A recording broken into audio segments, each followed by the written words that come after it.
আসসালামু আলাইকুম। ফুডপ্রিক কিচেনে আপনাদের স্বাগতম। আশা করি সকলেই ভালো আছেন। আবারও হাজির হলাম নতুন একটি রেসিপি নিয়ে। আজকে আমি আপনাদের সাথে শেয়ার করব কিভাবে বাসায় অনেক বেশি মজা করে নুডলস রান্না করা যায় তার রেসিপি। তাহলে কথা না বাড়িয়ে চলুন শুরু করা যাক।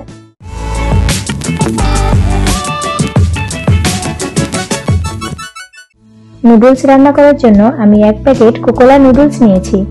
তবে আপনারা যে কোনো ব্র্যান্ডের নুডলস দিয়ে একই পদ্ধতিতে এটা রান্না করতে পারবেন।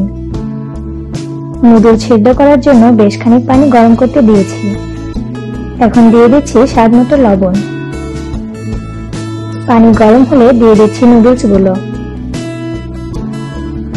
এখন নুডলসগুলো সিদ্ধ করে নিব। নুডলস সিদ্ধ করতে আমার সময় লেগেছে 4 মিনিট। এখন একটা চালনিতে নুডলসগুলো ঢেলে নিয়ে পানি ঝরিয়ে নিব। তারপর ঠান্ডা পানি দিয়ে নুডলসগুলো ধুয়ে নিয়ে পানি ঝরিয়ে নিব। এখন নুডলস ভেজে নিব। এর জন্য এখানে মেজারমেন্ট কাপের 1 কাপ গাজর নিয়েছি। হাফ কাপ গাজর এরকম সাইজ করে কেটে নিয়েছি, আর হাফ কাপ গাজর কুচি করে নিয়েছি, আর নিয়েছি মেজারমেন্ট কাপের হাফ কাপ টমেটো। এখন চুলা অন করে চুলার আঁচ মিডিয়ামে রেখে দিয়ে দিচ্ছি মেজারমেন্ট কাপের হাফ কাপ সয়াবিন তেল।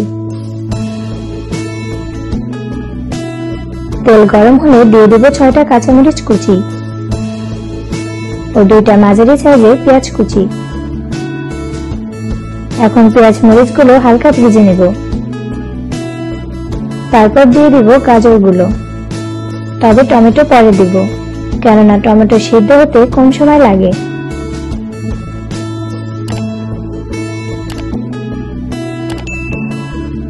গাজরগুলো হালকা সিদ্ধ হলে দিয়ে দেব টমেটোগুলো। এখন নেড়েচেড়ে সিদ্ধ করে নেব। সবকিছু সিদ্ধ হয়ে গেলে দিয়ে দেব 2টা ডিম।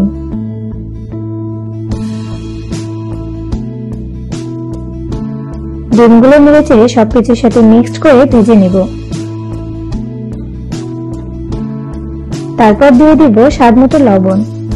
তবে লবণ একটু ভেবে চিন্তে দিবেন, কেননা নুডলস সিদ্ধ করার সময় লবণ দেওয়া হয়েছে। দিয়ে দিচ্ছি 1 চা চামচ মরিচের গুঁড়া।